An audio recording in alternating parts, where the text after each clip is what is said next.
Hello and welcome to the first edition of Journalist Hangout. This week, I'm Ayodele Ozubakun. Today on the program, big governorship battles rage on across Nigeria's northwest. And later on the show, Nigeria's refineries record 117 billion naira loss in 11 months. I'll be hanging out with Babajide Kolade Otitoju and Dari Odufaokon. So if you're ready, let the hangout start now.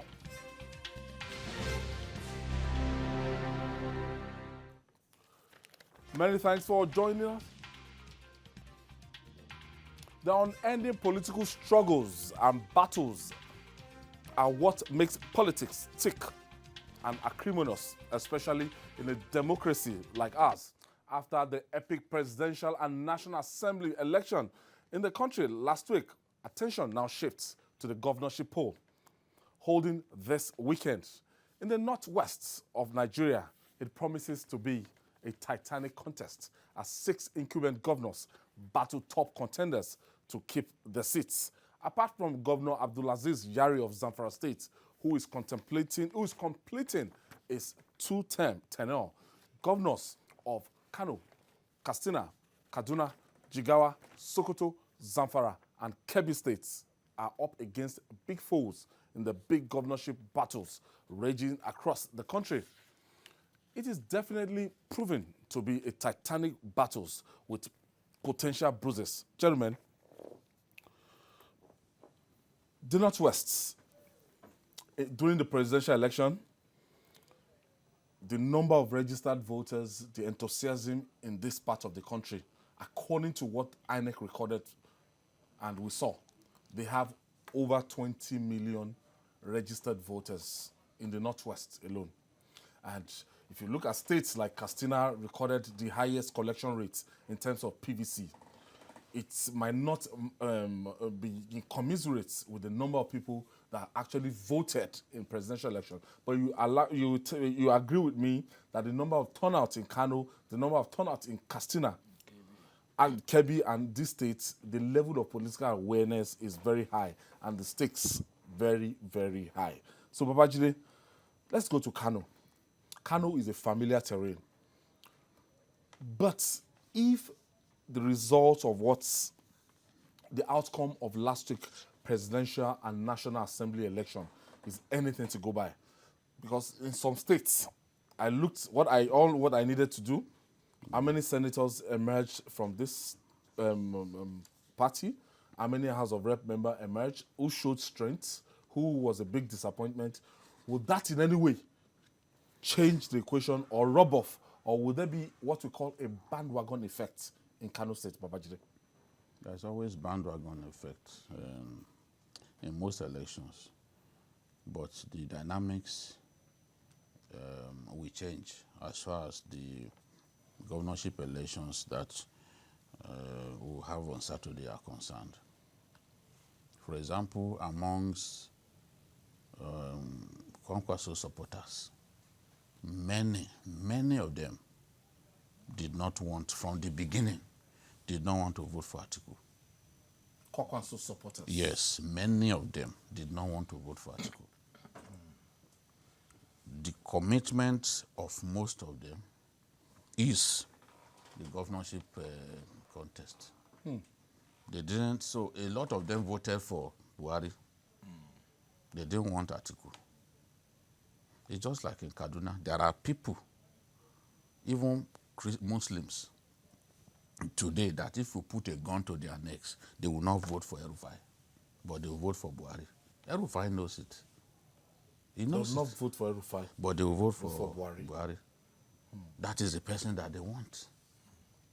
That is the person that they trust. Nobody can share Buhari's preeminence with him. There's no such person. So the governorship, the presidential election might be a different ballgame from this. Completely. And we have seen it in the past. When immediately Buhari lost the election in 2011, the people were so disappointed, they were not interested in the governorship. They set ablaze their voter cards. So the super tanker is the person that they are interested in. None of these governors none of these governors, they can speak the best English in the world. None of them can come near Muhammadu Buhari in the heart of the masses. In the heart of the masses. So Buhari remains the biggest weapon of the APC. Take him out, and the party will be like fish out of water. This is a fact.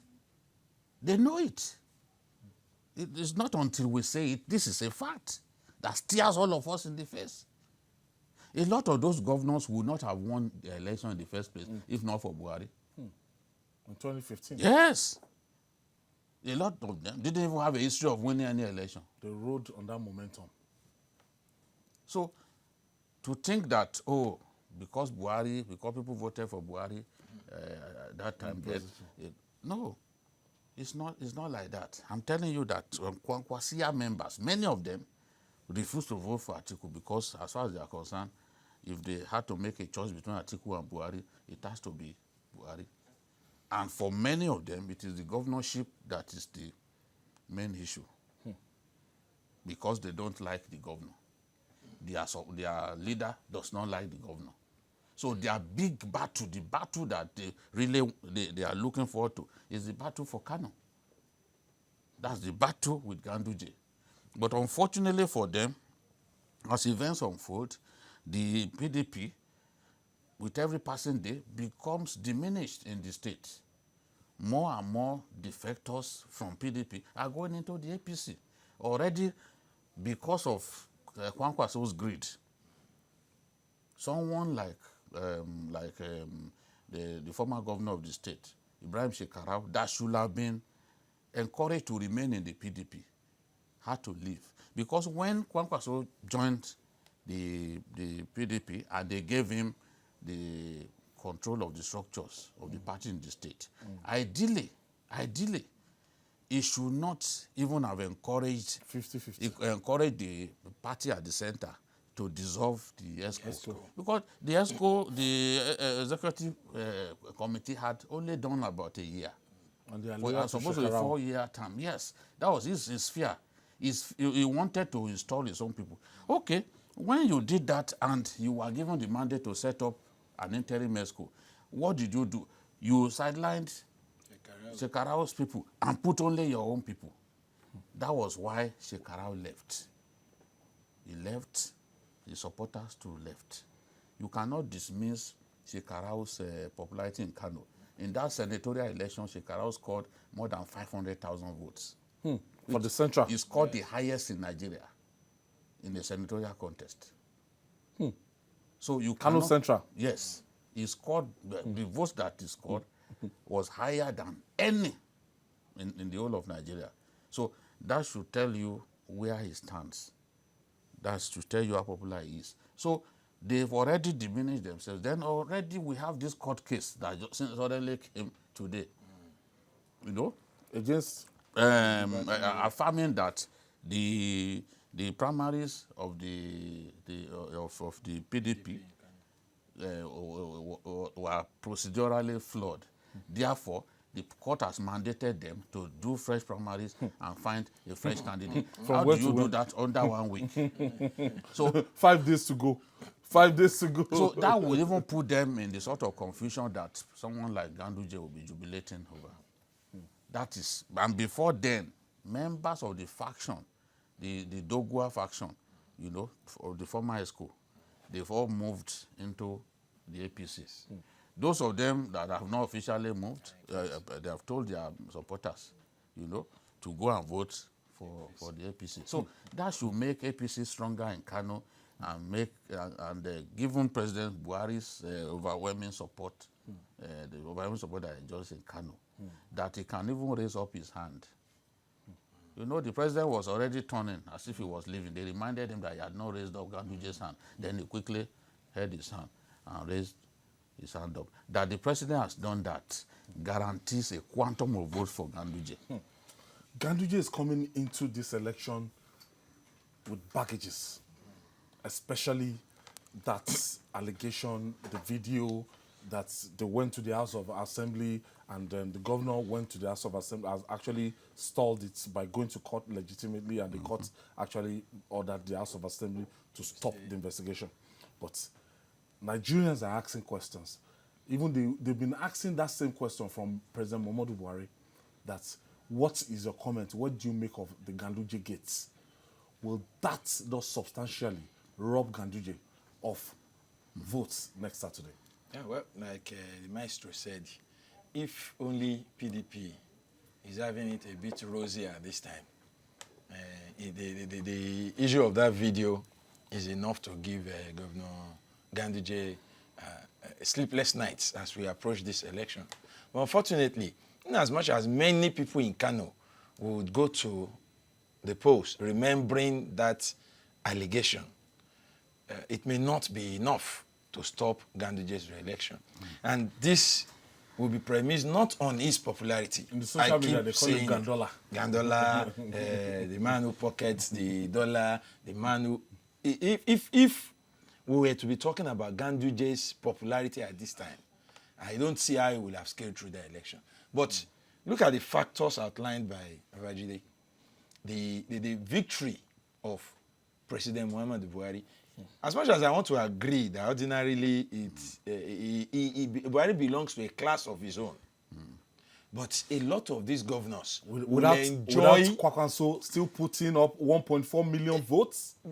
Kwakwanso's 1.4 million votes. No, as in without Kwakwanso, you saw it was 1.9. 1.9, and I thought with Kwakwanso out of the equation, it will reduce. But that will tell you half. that even in 2015, Buhari, before 2015, go back to 2011 to 2007.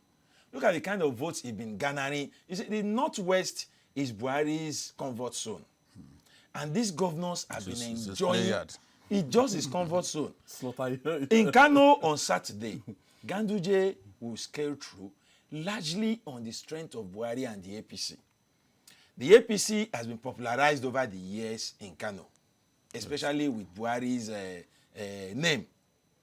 Kwakwansia movement, yes, was a big force in the APC.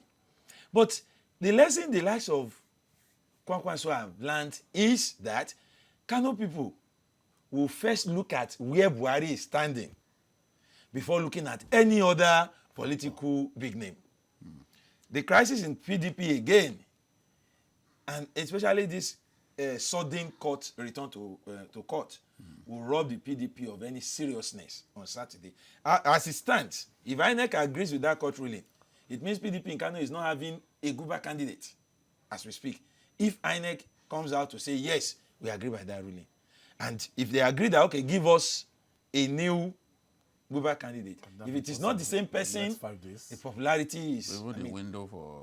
The window is already closed. There will be another court issue raising questions. So it may end up with the reverse issue. Yes. Then also you need to understand what has happened to Kwakwanso's main base, Kano Central.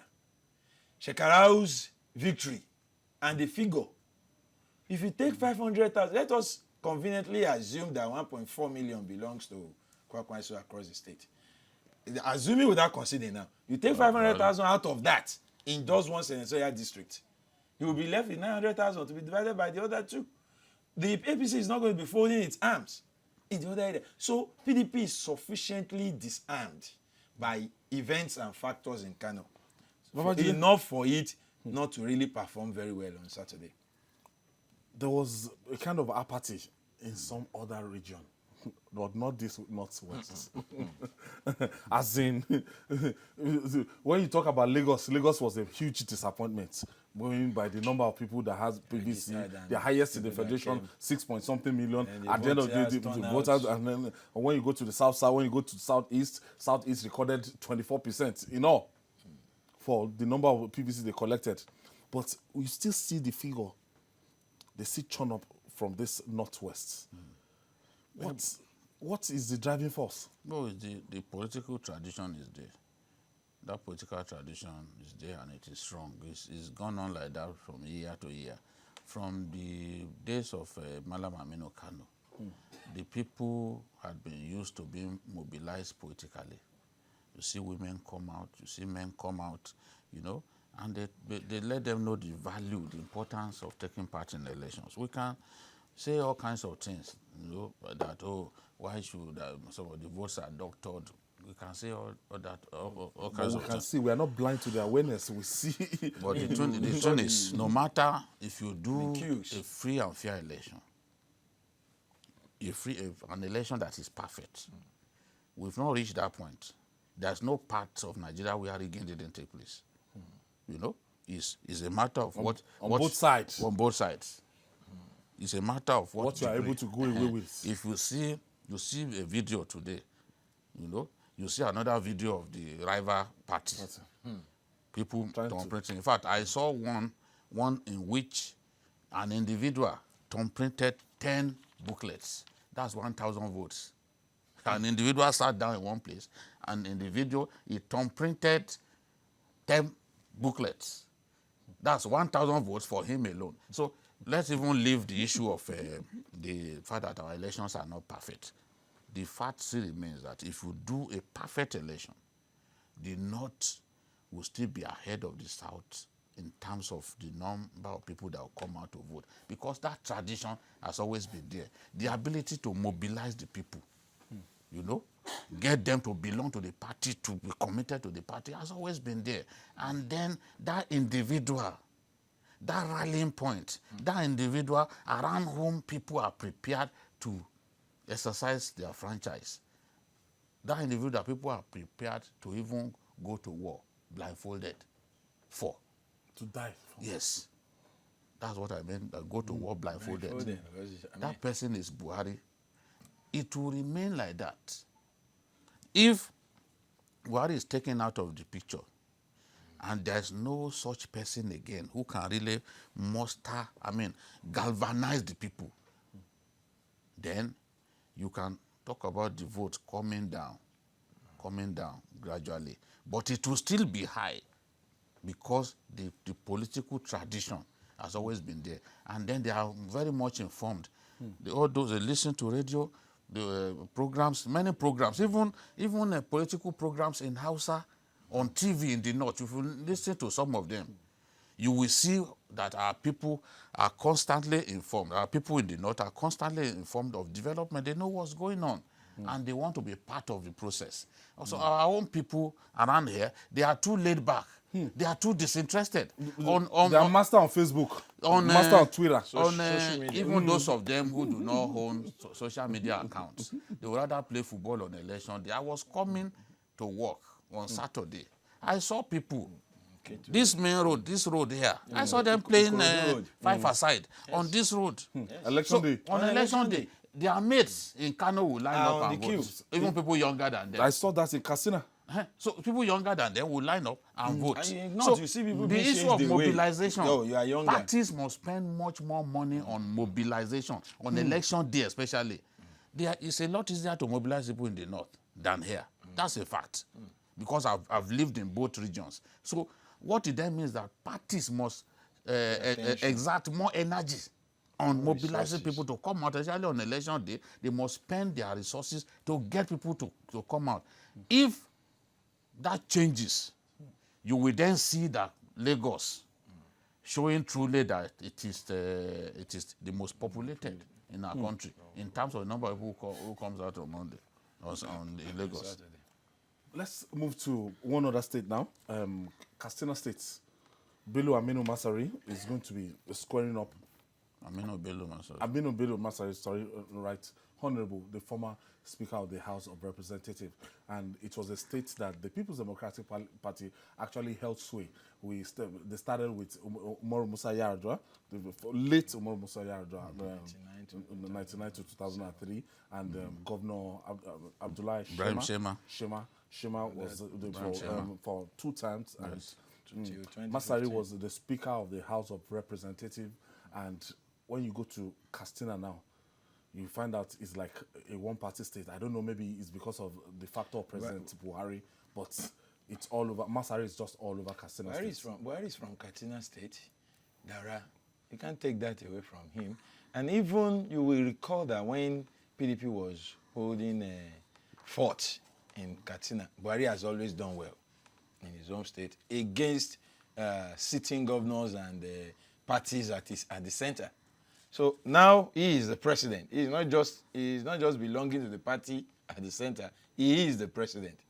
His party is also in charge in the state. And if we listen to what people have been saying about the government in Katsina, it seems Masari himself has been able to galvanize the people to believe in the ruling party to a large extent.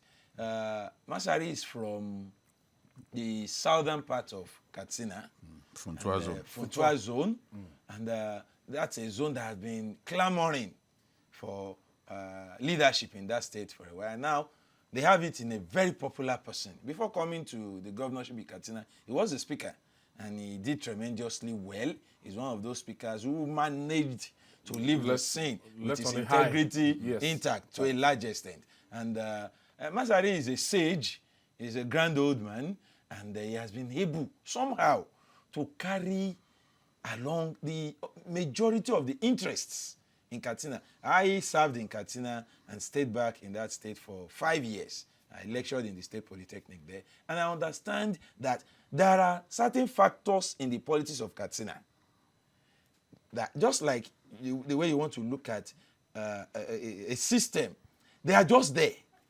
There are certain names, certain family names that you must carry along, certain interests, certain groups.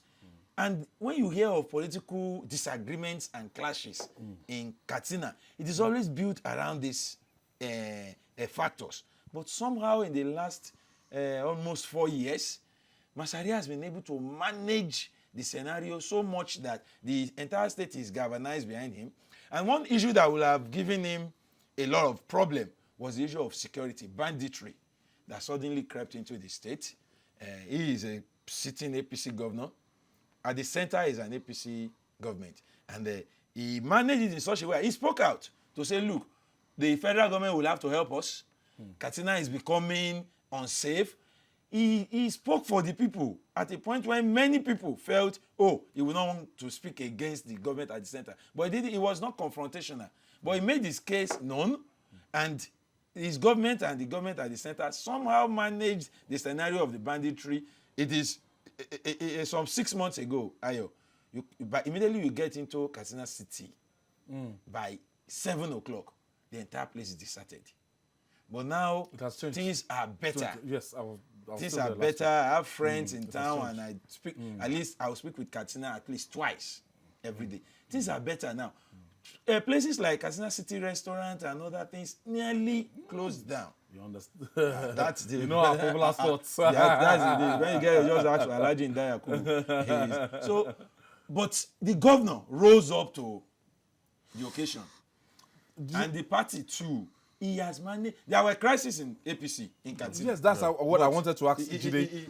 Like, it's as if there's no opposition in Katsina. Talking about PDP, the visibility of PDP is not so, is not so not there anymore like that. So Masari had his intra-party crisis when he was having one or two this thing with the Minister of Aviation, the Minister of State for Aviation, Hadi Serika. But right now, the last time I still saw them, they seem to be on the same page. They might not agree politically, but they are managing it.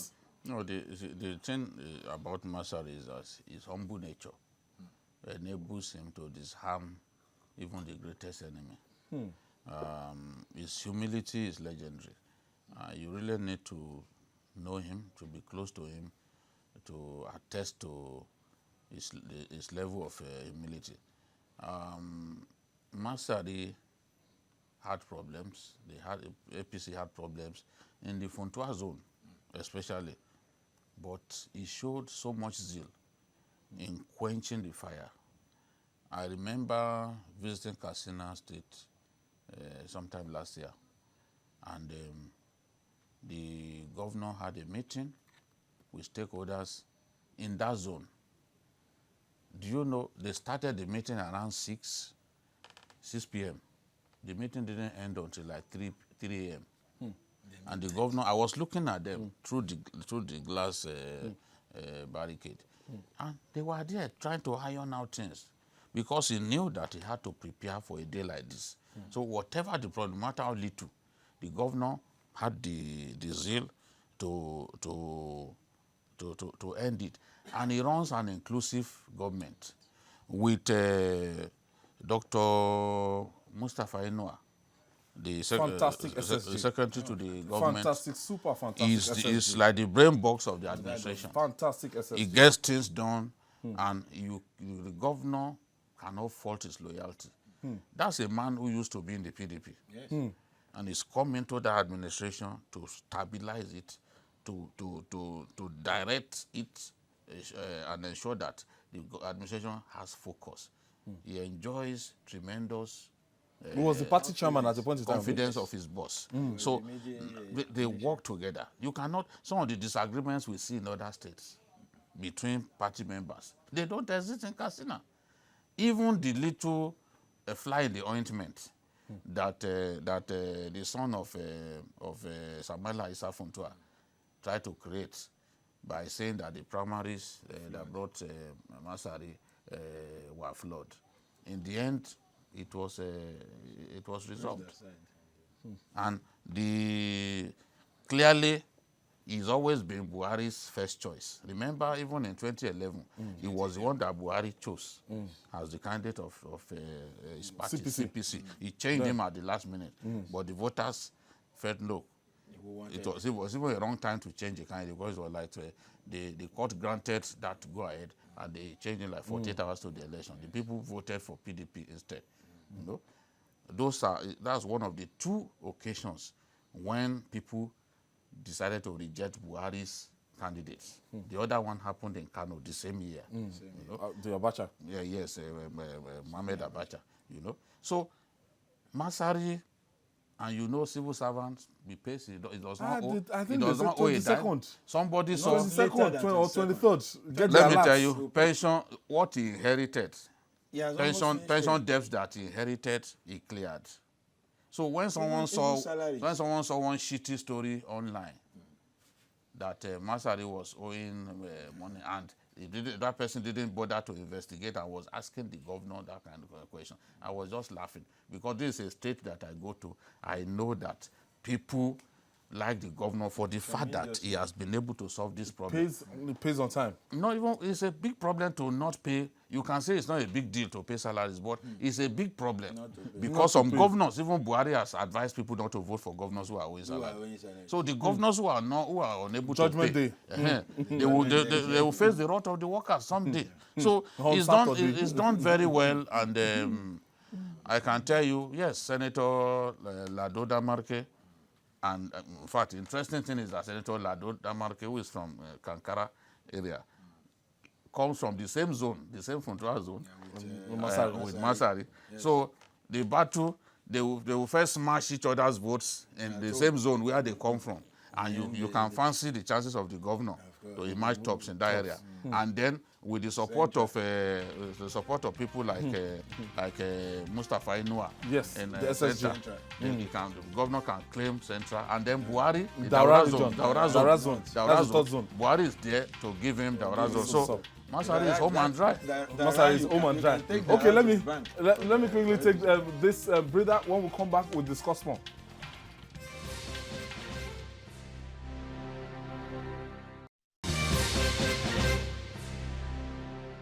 Welcome back. If you're just joining us, you're right on time for your favorite show on TV, Journalist Hangout. We're reaching you live from the best television station of the year, TVC. Gentlemen, let's go to Kebbi State. What's popping in Kebbi State? Atiku Bagudu of the All Progressive Congress, the Rice Revolutionary. Revolutionary. The late Rice Revolutionary. Yeah. Well, there's really not much to say. It's a one-party state, as you said. Kebbi? Yes. Yeah. The rate at which people have defected into the PDP into the APC from PDP should tell you that the governorship race will be a no contest. This man will win easily. Yeah, it's just obvious in Kebbi. Aside from the fact that everybody seems to be joining APC in Kebbi, the governor to the people in the state have done well.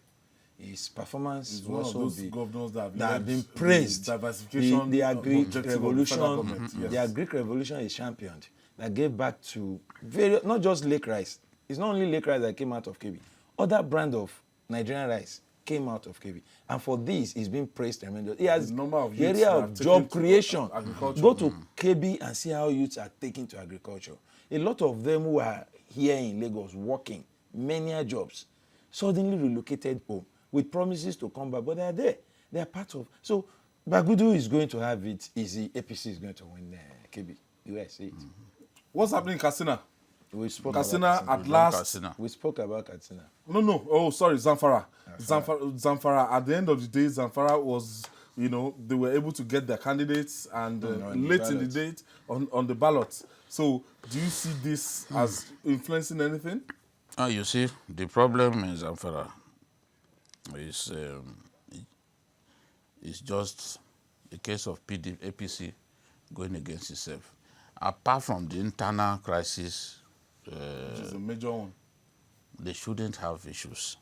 The two candidates are products of Ahmed Sane Yerima Bakura. When he was governor, he had the candidate of the PDP was his commissioner for works, for 8 years. So commissioner for water resources also for 8 years, and then even Tarishew Kogunanguso, who is the APC candidate, also worked with him. So the people, you see, the problem in Zamfara is that there are elements within the APC. Yari was the deputy. Yari also worked with him, and he was in the House of Reps and all that. He was in the House of Reps, and they came back.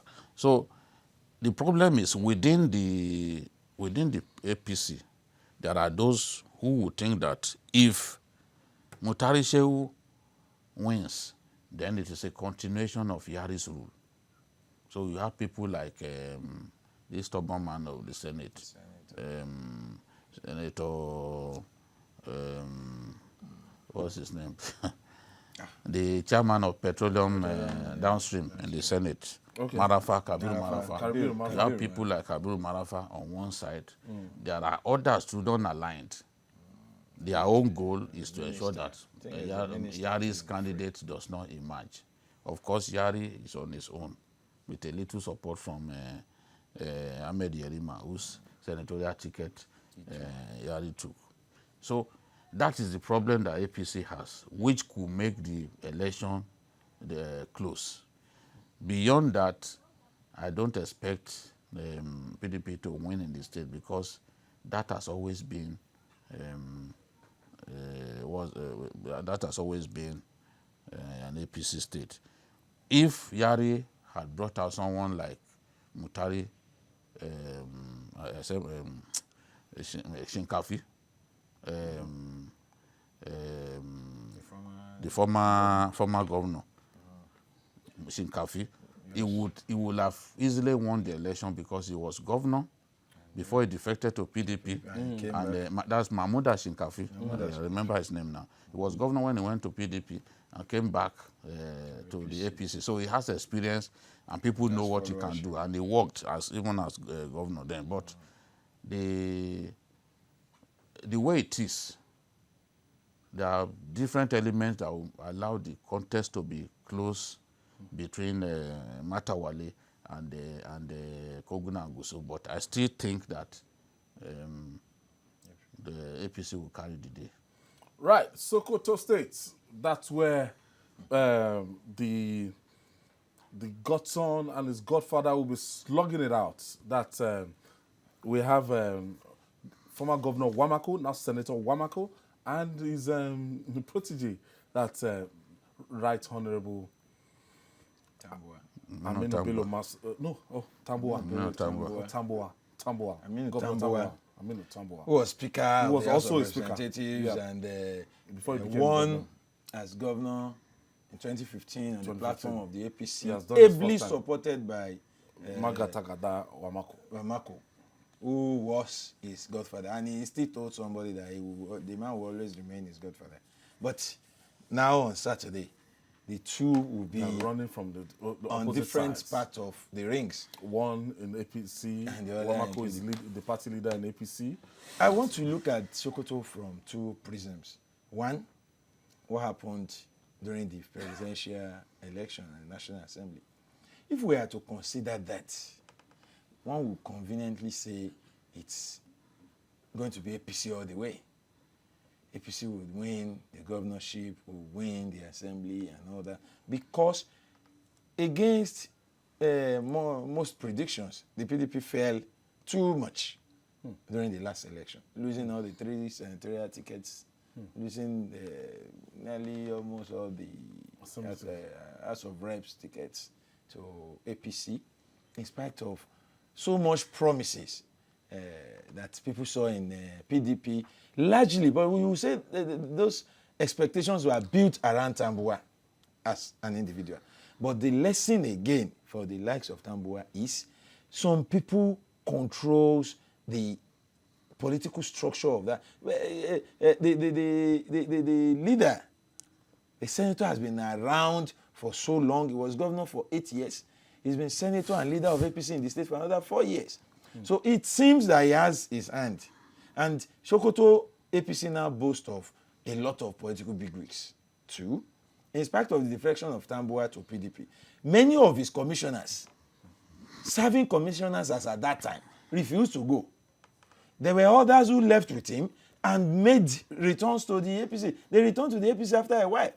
These are people who place their politics in the state. I am sure they saw the handwritings on the wall and retraced their steps because they knew APC was going to do well. If you move away from that, one would now also want to look at the context that all politics are local. The assembly election will be part of the governorship election. Sokoto people will vote for persons alongside parties on Saturday. Do you agree with the line of thought of Dari? Well, the presidential election in Sokoto can be compared to what's coming on Saturday. In the whole of the north, the performance of PDP in Sokoto was the best. They scored 41% in Sokoto, and not many people expected it. But I remember saying it here, that PDP thinks that they can take at least 40% in Sokoto, and it's down to Tambuwal's work. The margin of victory was just for Buhari against Atiku was about 130,000 in Sokoto. That is the lowest margin in the far north. That should tell you. Northwest. Now, in the yes, when I say far north, I mean northeastern and northwest. Now, Buhari as a person, his popularity is huge anywhere. With Buhari not contesting, there are those who will not vote for him, who will vote for Tambuwal. You see, Tambuwal is an incumbent governor. It's not easy to defeat an incumbent governor. In northern Nigeria, it's not easy to defeat an incumbent governor. Even if you are contesting against someone who made you. Sule Lamido was given the governorship seat by Saminu Turaki, but it didn't stop Sule Lamido from defeating the person who gave him the seat, because he made sure that Saminu Turaki did not win the senatorial seat.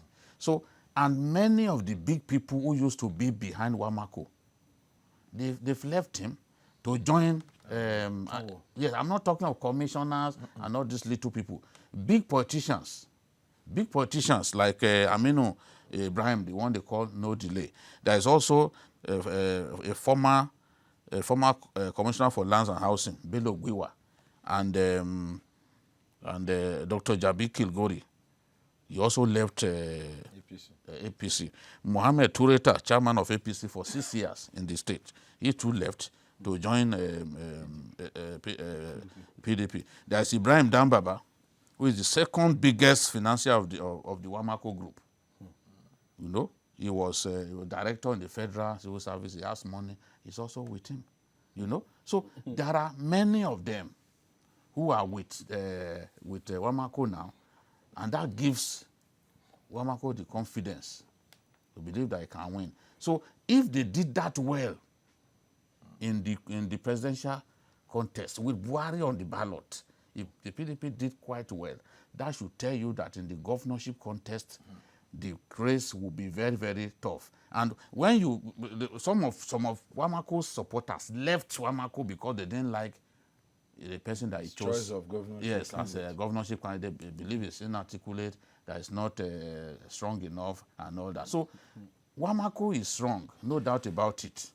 But I can tell you that when Wamako has to face people like Atahiru Bafarawa, who are now with the governor, it's going to be tough. It's not going to be simply, oh, Wamako has crowd. I mean, Wamako has, yes, he has crowd. But this is a governor, you know, who is a sitting governor, so it's going to be tough. It's really going to be tough. Too close to call. It's too close to call. I'm not going to say verdict. that APC will win in that state. In fact, Sokoto State. I fancy the chances of Wamako retaining that seat. No, as in Tambua. Tambua, I fancy Tambua's chances of retaining that seat as the sitting governor. That Kaduna. In the entire Northwest, I would say Kaduna is one place where it is going to be a royal rumble. In fact, it is one of those states in the entire country where we should expect serious politicking, and the results may beat a lot of permutations. I say this because even by now, Governor El-Rufai should be admitting in his privacy that he's not going to have it easy. The performance of the PDP in Kaduna South during the last election is a pointer to what will happen in that zone. And if you look at even the sitting deputy governor lost in Kaduna South. He was on the ballot as the senatorial candidate of the APC. He lost. And the PDP has a member of the House of Representatives as their deputy governorship candidate now, barrister, I can't place the name. And he's quite strong in that axis. And they have a senator-elect now too in the PDP who would want to prove that it was not just...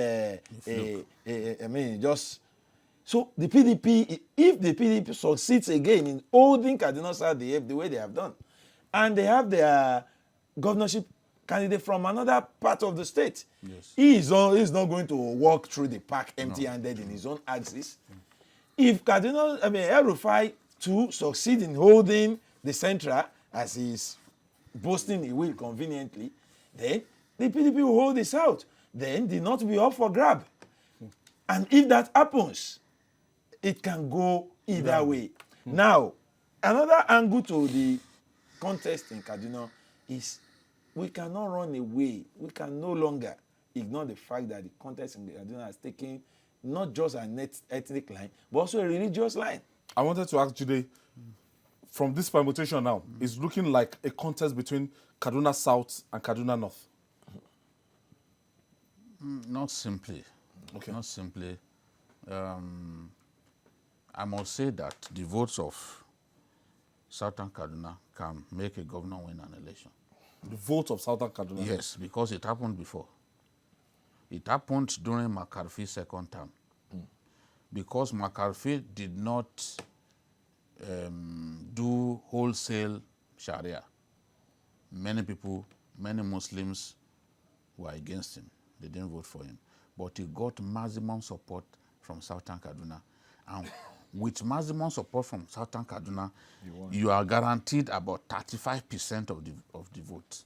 So if you get 35% of the vote, all you need to do is get a little support from the other. Because it's one block and there are 8 local governments. Yes. Zango, Katav, Kaura, 23. Sanga, Kagarko, Kacha, Jema, Jaba. And if you take all these 8 local governments with the bulk of votes from there, and you go, the PDP also has significant support from Chikun, Kajuru, Kaduna South, where you have Makera, Kakuri, where we used to have those textile mills, you know. So, and Gwiwa, if you have substantial votes from there, then, and they managed to win Kudan, where their candidate comes from, and McCarthy, that's another local government. Honestly, El-Rufai will struggle like he has never struggled in his life. I'm telling you, all the permutations we make, that we make those permutations assuming that all the conditions necessary for a free and fair election are present. The contest in Kaduna, Buhari is out of the way. There are Muslim clerics who will not vote for El-Rufai. There are traditional people who will not vote for him. It's not a religious thing. It's not a because it Christian Muslim thing. It's assuming that dimension. But in spite of that, for example, let me give you this. Do you honestly think that members of the Shiite movement, No. No. with Kaduna as their base, do you think that they will go and vote for El-Rufai? No. So, no matter the religious coloration that it may have assumed, there are still Muslims too. They are who will not Muslims. vote. The Who will not Shiite vote? guys Yes. are Muslims. So with the thing, different- whereas the support for the PDP in Kaduna, in southern Kaduna, is guaranteed, and some parts of even the Central. Kaduna Central, they also have. Yes. What kind of role would this play as in his choice of deputy? He went ahead, he did not, he shunned the south, he went to go and choose his deputy. It shows from the south. We don't. No, it for chose a from- Muslim, yes, it religious chose, thing. yes.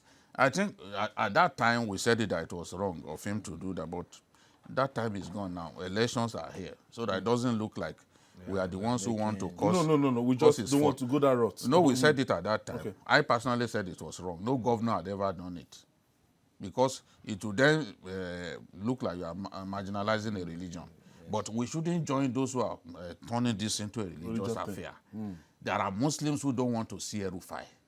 Because there are people who had been deposed, district heads who have been deposed. Their own people can't be excited that they deposed them. So the thing is that among Muslims, there are people too who don't want to vote for him.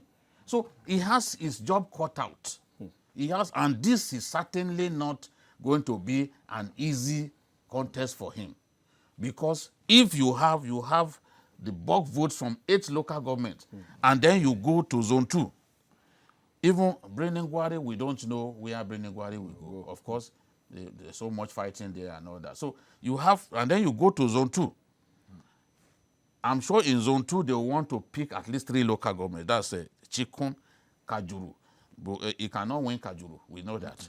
Kaduna South. No, he can't win in Kaduna South. It's certain. All those areas, Makera, Kakuri, Television, all of those areas, they are dominated by Southern Kaduna people. And Southern Kaduna people are not going to vote for El-Rufai. Even with a gun to their neck. Really? Yes, that is the thing.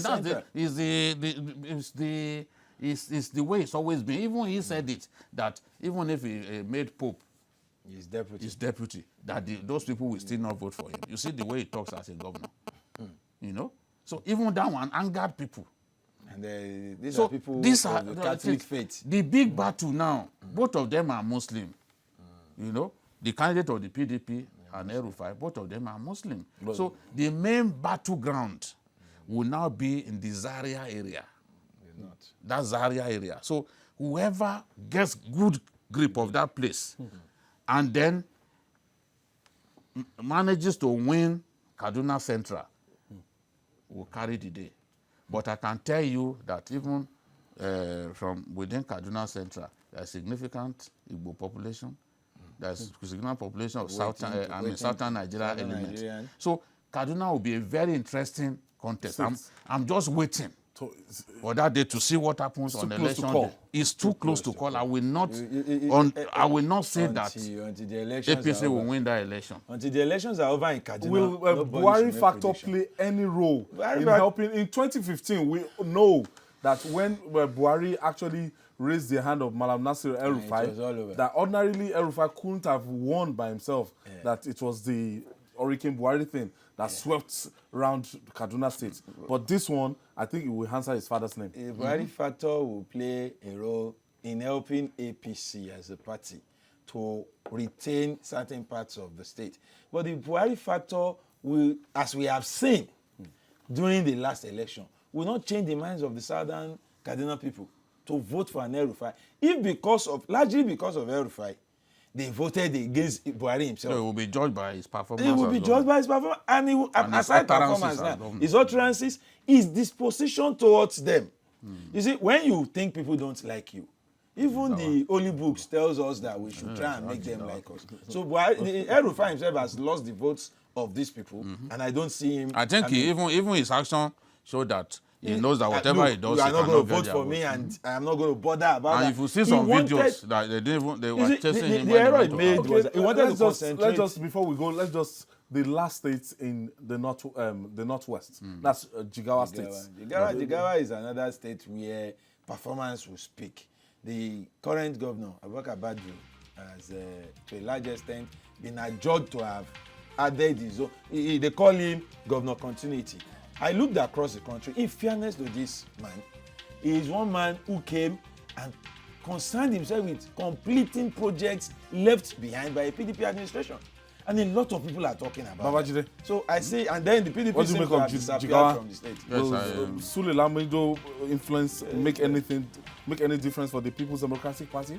No, they will do well, but they will still lose the election. PDP will do well. Sule Lamido is still a force in politics. He's still strong, but I don't see them winning the election.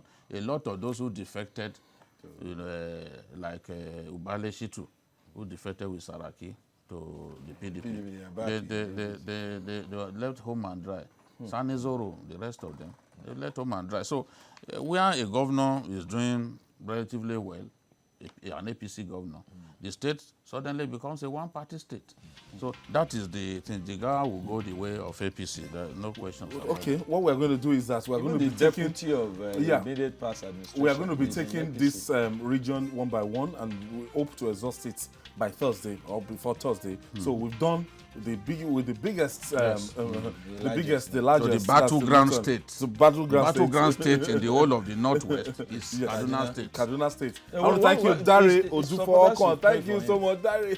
Our time is fast spent, and the master himself. Thank you so much. I've enjoyed the analysis of today. Thanks, And that's it for Journalist Hangout. Join us tomorrow for another interesting episode of the program.